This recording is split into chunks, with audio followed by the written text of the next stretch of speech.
Alhamdulillahi Rabbil Alamin. Assalatu wassalamu ala Rasulillah wa ala alihi wa sahbihi ajma'in. Assalamu alaikum құрметті бауырлар. Мабдал қырағатшы кітабын жалғастырамыз. Бүгін 21-ші дәріс. Ад-дарсул хади вал айшрун. Ал-қирд ван наджар. Маймыл мен ағаш ұстасы. Уатидун сына.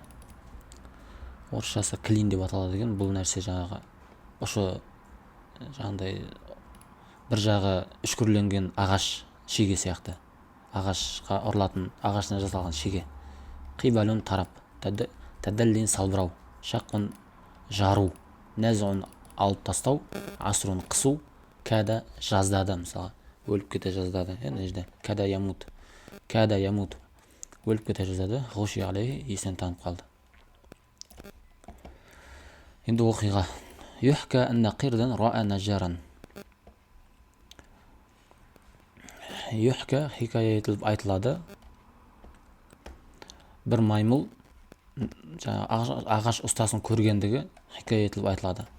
Ағаш ұстасы яшуққу хашабатан, бір ағаш ұстасы, яғни плотник бір ағашты жарып жатқан еді. Уахуа ракибун алейха, өзі сол ағашқа мінген халде сол ағашты жарып жатқанын көрген маймылдың оқиғасы келтіріледі, хикая етіліп дейді.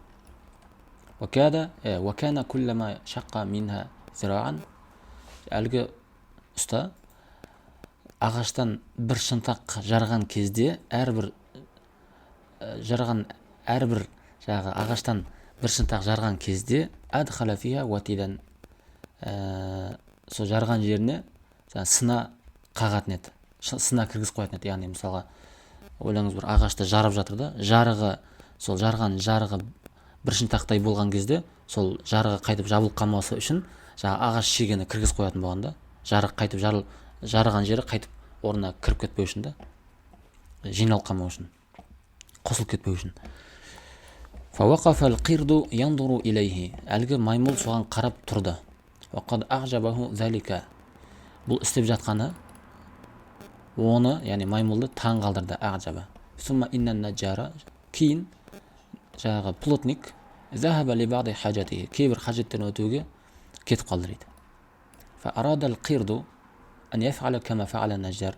Әлгі маймыл плотниктің істегені сияқты істегісі келді. Фаракибал хашабата, сөйтіп ағашқа мінді де, ваджағала ваджхаху қибалал ватид, жүзін сына тарапқа қаратты да, вазахраху арқасын қибала тарафил хашаба, арқасын болса әлгі ағаш тарапқа қаратты дейді. Фатадалла занабуху фишшақ. Оның құйрығы жаңағы жарық жерге ілініп қалды, салбырап. Сумма иннаху назаал ватида. Кейін әлгі маймыл сынаны алып тастады.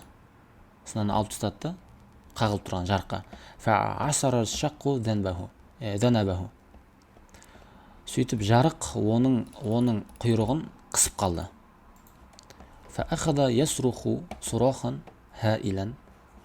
Қорқынышты айғайлай бастады. Вакада юғша алейхи.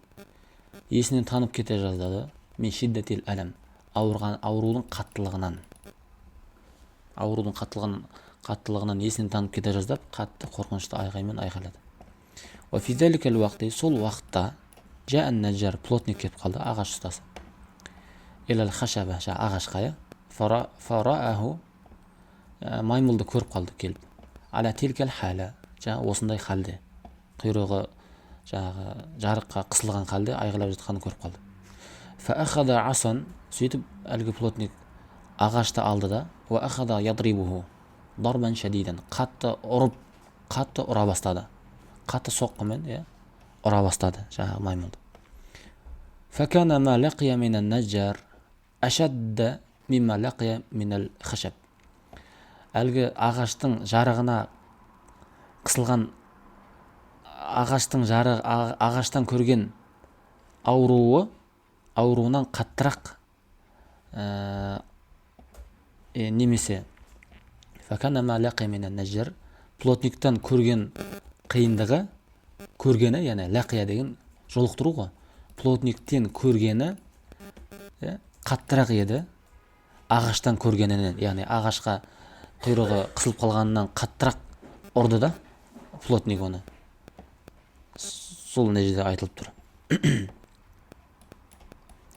Қысылып қалғанын көріп, ана плотник керісінше қайтадан добивать еткен ғой, мына жерде кеп ұрып та, одан да қатты. Сондай бір қызық оқиға екен. Жалпы мына кітаптың оқиғалары өте қызық екен. Соңғы жақтары өте өнегелі. Түсінбеген жерлеріңізді сұраңыздар, бауырлар. Алла тағала баршаңызға жеңілдік берсін. Ва ахиру дағуана алхамдулиллахи раббил аламин.